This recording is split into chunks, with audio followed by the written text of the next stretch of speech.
Big breaking news చూస్తున్నాం. రాముడు లక్ష్మణుడు ఉత్తర భారతం నుంచి వచ్చినటువంటి వలస కూలీలని సినీ నటుడు ప్రకాష్ రాజ్ వివాదాస్పద వ్యాఖ్యలు చేశారు. రామ లక్ష్మణులు దక్షిణాదిలో ఒక పొలంలోకి ప్రవేశించి పండ్లను దొంగిలించి తిన్నారు.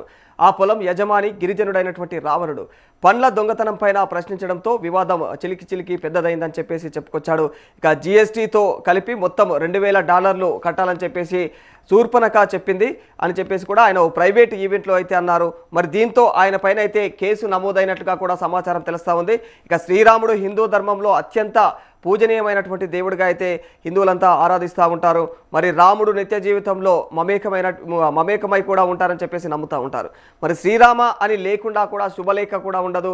మరి రాముడి వీరత్వంలో తిరుగు లేకుండా ఉంటుంది. అంటే ఎంతో కీర్తి ఉన్నటువంటి రాముడు లక్ష్మణులనైతే వలస కూలీలు అని చెప్పేసి సినీ నటుడు ప్రకాష్ రాజ్ అనడం అయితే సిగ్గుచేట అని చెప్పేసి నెటిజన్లు అయితే బగ్గుమంటా ఉన్నారు.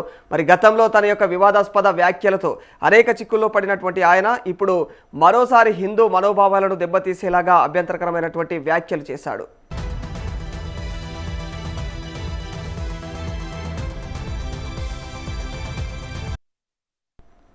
కేరళ సాహిత్య ఉత్సవంలో పాల్గొన్న ప్రకాష్ రాజ్ రామాయణాన్ని వ్యంగ్యంగా చెబుతూ ఇక రాముడు లక్ష్మణుడు ఉత్తర భారతానికి చెందినటువంటి వలస కూలీలని, వారిద్దరు కూడా దక్షిణ భారత్కు చెందినటువంటి రావణుడి పొలంలో పండ్లు దొంగలించారని చెప్పేసి పేర్కొన్నాడు. ఇక మరి అయితే దానిని చూసినటువంటి శూర్పణఖ జీఎస్టీతో కలిపి $2000 కట్టాలని చెప్పేసి అడిగినట్టుగా కూడా ఎద్దేవా చేశారు. మరి ఈ కారణం వల్లనే వివాదం మొదలైందని చెప్పేసి ఇక ఎటకారంగా ఆయన కామెంట్ చేశారు. ప్రకాష్ రాజ్ చేసినటువంటి ఈ వ్యాఖ్యలపైన హిందూ సంఘాలు తీవ్ర ఆగ్రహం వ్యక్తం చేస్తూ ఉన్నాయి. ఇక సాంప్రదాయ ఇతిహాస కథనాన్ని వక్రీకరించినందుకు గాను నెటిజన్లు అయితే విరుచుకుపడుతూ ఉన్నారు. ప్రకాష్ రాజ్ పైన తమ ఏదైతే మతపరమైనటువంటి మనోభావాలను కించపరిచినందుకు ప్రకాష్ రాజ్పై క్రిమినల్ కేసు నమోదైనట్టుగా కూడా తెలుస్తూ ఉంది. మరి బీజేపీ కార్య విధానాన్ని తప్పుపడుతూ ప్రకాష్ రాజ్ ఈ వ్యాఖ్యలు చేశాడు. మరి ఈ దేశంలో ప్లాన్ ప్రకారం ఒక జాతి నిర్మూలనకు అడుగులు పడతా ఉన్నాయి. వారు ముస్లింలను తుడిచిపెట్టాలనుకుంటూ ఉన్నారు. మరి ఆ పైన గిరిజనులను ఇంకా మైనారిటీలను కూడా తుడిచిపెట్టాలని అనుకుంటున్నారు అని చెప్పేసి ప్రకాష్ రాజ్ మాట్లాడారు. కానీ తమ సామరస్యం, ప్రజల యొక్క విశ్వాసం అనే అంశాన్ని తీసుకొని ఇలాంటి చిల్లర వ్యాఖ్యలు చేస్తే ఎలా అంటూ అయితే నెటిజన్లు ప్రశ్నిస్తూ ఉన్నారు.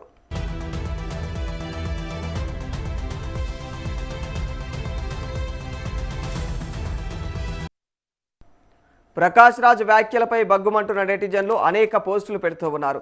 రాబోయే ప్రాజెక్టులలో ఆయనకు అవకాశం ఇవ్వడం పైన అయితే చిత్ర నిర్మాతలు పునరాలోచన చేయాలని చెప్పేసి కూడా పలుకుతా ఉన్నారు. పలువురు డిమాండ్ చేస్తూ ఉన్నారు. ఇక ఎస్ఎస్ రాజమౌళి, సందీప్ రెడ్డి వంగ వంటి వారైతే వారణాసి, స్పిరిట్, దృశ్యం 3 చిత్రాల నుంచి ఆయన తొలగించాలని అయితే కోరుతూ ఉన్నారు. ప్రకాష్ రాజ్ కామెంట్స్ పైన పోలీసులకు వరుసగా అయితే ఫిర్యాదులు అందుతూ ఉన్నాయి.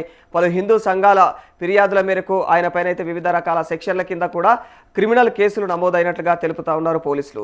మరి ఏదైతే మతపరమైనటువంటి మనోభావాలు కించపరచారని, సమాజంలో విద్వేషాలు రెచ్చగొట్టేలా అయితే కామెంట్స్ చేశారంటూ కూడా ఆయన పైన కొన్ని సంఘాల వారైతే మండిపడుతూ ఉన్నారు.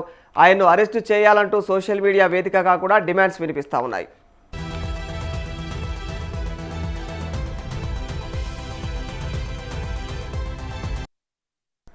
గతంలోనూ ప్రకాష్ రాజ్ పలు అంశాలపైన కుండలు బద్దలు కొట్టినట్లు మాట్లాడారు.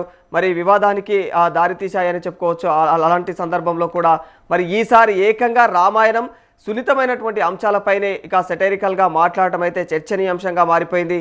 ఎవరి నమ్మకాలు వారివని కోట్లాది మంది దేవుడిలా భావించే రాముడి పైన అవహేళనగా మాట్లాడటం అయితే సరికాదంటూ అయితే నెటిజన్లు ఆయన పైన మండిపడుతూ ఉన్న వైనం కనిపిస్తూ ఉంది. ఇక ముఖ్యంగా బాలీవుడ్ స్టార్ అజయ్ దేవ్గన్ నటిస్తున్నటువంటి దృశ్యం 3 నుంచి ప్రకాష్ రాజ్ను తీసివేయాలని, అలాగే ఎస్ఎస్ రాజమౌళి కూడా తన యొక్క వారణాసి నుంచి ప్రకాష్ రాజ్ని తొలగించాలని అన్న డిమాండ్లు కూడా వినిపిస్తూ ఉన్నాయి. ఇలాంటి యాంటీ హిందూ వ్యక్తులకు అవకాశాలు ఇవ్వడం అయితే సిగ్గుచేటని చెప్పేసి, మీరు ఒకవేళ ప్రకాష్ రాజ్ను మీ సినిమాల్లో కొనసాగిస్తే ఖచ్చితంగా మేము మీ యొక్క సినిమాలను కూడా బైకాట్ చేస్తాము అంటూ అల్టిమేటం అయితే జారీ చేస్తున్నారు నెటిజన్లు. మరి ఇక ఇప్పటికే ప్రకాష్ రాజ్ పైన చట్టపరంగా కేసులు ఫైల్ చేయాలంటూ కూడా ప్రభుత్వ అధికారులను మరియు పోలీస్ డిపార్ట్మెంట్ని ట్యాగ్ చేస్తూ ఉన్నారు మరికొంతమంది నెటిజన్లు.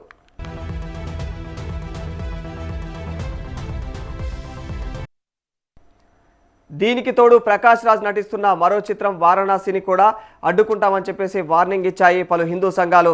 భారతీయ సంస్కృతికి మూలాలకు వెన్నెముక లాంటి పురాణాలను ఇలా వక్రీకరిస్తూ కథలు అల్లడం, ఇక హేళన చేయడం ఏమాత్రం క్షమించరానిదని చెప్పేసి అయితే రామభక్తులు మండిపడుతూ ఉన్నారు. అయితే ఎప్పుడైనా తనపైన వచ్చే కామెంట్స్కి వెంటనే రియాక్ట్ అయ్యే ప్రకాష్ రాజ్ ఈ ఇష్యూ ఇంత వైరల్ అవుతూ ఉన్నా కూడా ఇప్పటికీ స్పందించకపోవడం అయితే ఆశ్చర్యమని చెప్పుకోవాలి. మొత్తానికి వచ్చే మే నెలలో అయితే మొదలయ్యే సినిమాల షూటింగ్స్ ఇంకా ప్రమోషన్స్ పైన ఈ కాంట్రవర్సీ ఎఫెక్ట్ గట్టిగానే పడే అవకాశాలు కనిపిస్తూ ఉన్నాయి.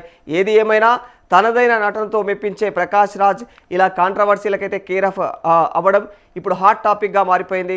ఇక చూడాలి మరి ప్రకాష్ రాజ్ రామాయణం పైన చెప్పినటువంటి కథ ముందు ముందు ఇంకెన్ని మలుపులకి దారితీస్తుందనేది. Those kids today they rewrote Ramayana in the play. Then suddenly Rama, Lakshmana, Sita came. So they are coming down to south, and Lakshmana says, "Rama, what lucky? No, there is one forest here." Rama says, "No, it is somebody's land. It's somebody's farm." "Oh, there are fruits. Can we eat?" "Yeah, but is it stealing?" "No, if we are hungry, we can eat." As they are eating, the Shurpanakha and Ravana ant come, and Shurpanakha is very angry. It says, "Anna, somebody is eating our fruits." And the Anna Ravana says, "No, they are hungry. Let them eat. We can talk to them later." After they have eaten, they come, and this Rama Lakshmana says, "Hey, lucky." Rama calls Lakshmana lucky. "Hey, lucky, some tribals have come." They say, "No, we are the owners. Please.